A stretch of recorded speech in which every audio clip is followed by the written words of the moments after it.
gusto que otra vez nos encontremos en este su espacio, Juanita Comparte. El día de hoy quiero efectivamente disfrutar con ustedes una construcción escrita que se da a través del cuento. Dentro de las actividades de un lector, un escritor, existe la construcción de un producto propio que tenga nuestra esencia. Tal es el caso de los cuentos. Pero existen diferentes tipos de textos. Los textos, por ejemplo, pueden ser literarios o no literarios.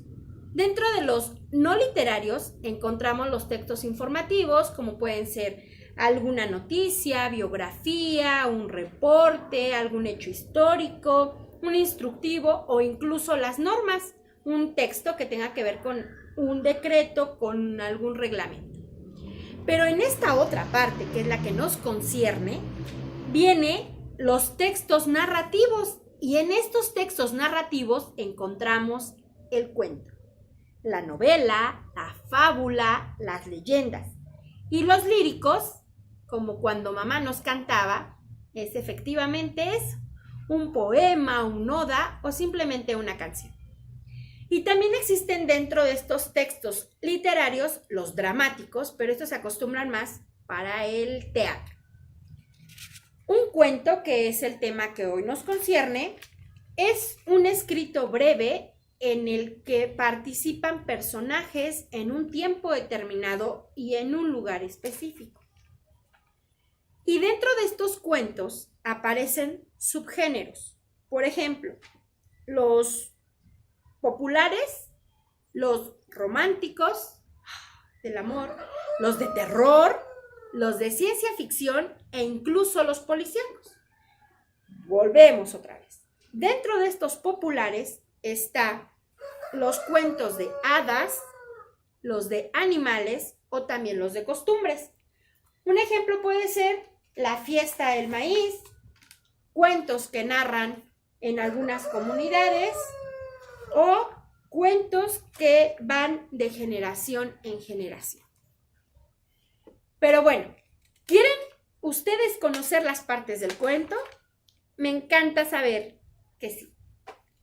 Antes de saber estas partes del cuento, quiero que reconozcamos que todo cuento tiene que tener un espacio, un tiempo y un lugar específico, pero dentro de ese lugar una acción. Es decir, ¿qué va a hacer mi personaje? ¿Dónde lo va a hacer? ¿Cómo lo va a hacer? ¿Y con quién va a estar?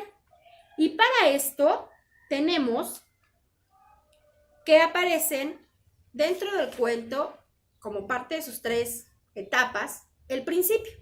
Yo puedo decir, me contaron, había una vez, yo recuerdo que.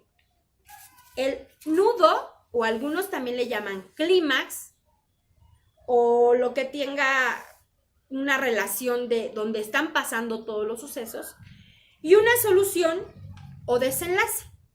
En este desenlace es cuando nosotros le decimos, y así fue como, al final, entonces. Por lo tanto, el día de hoy les quiero dar 5 tips para que ustedes se conviertan en grandes constructores de cuentos.